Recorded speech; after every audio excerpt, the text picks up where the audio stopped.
L'iniziativa intende promuovere la raccolta differenziata delle confezioni Tetra Pak che qui a Genova vanno raccolte insieme a carta e cartone. Per 10 giorni 2 infobikers percorreranno le strade della città informando i cittadini di questa raccolta e distribuendo campioni di prodotto.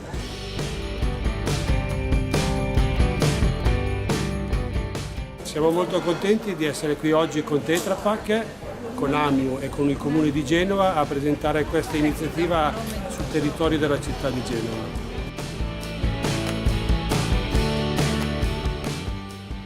Latte Tigullio si impegna anche a distribuire delle confezioni di latte per gli adulti e per i bambini al fine di rendere tutti i consumatori consapevoli del fatto che anche a Genova, già da molti anni, ma ancora di più si può fare, la confezione dei prodotti alimentari, in modo particolare del latte, è da conferire nella carta e quindi riciclabile.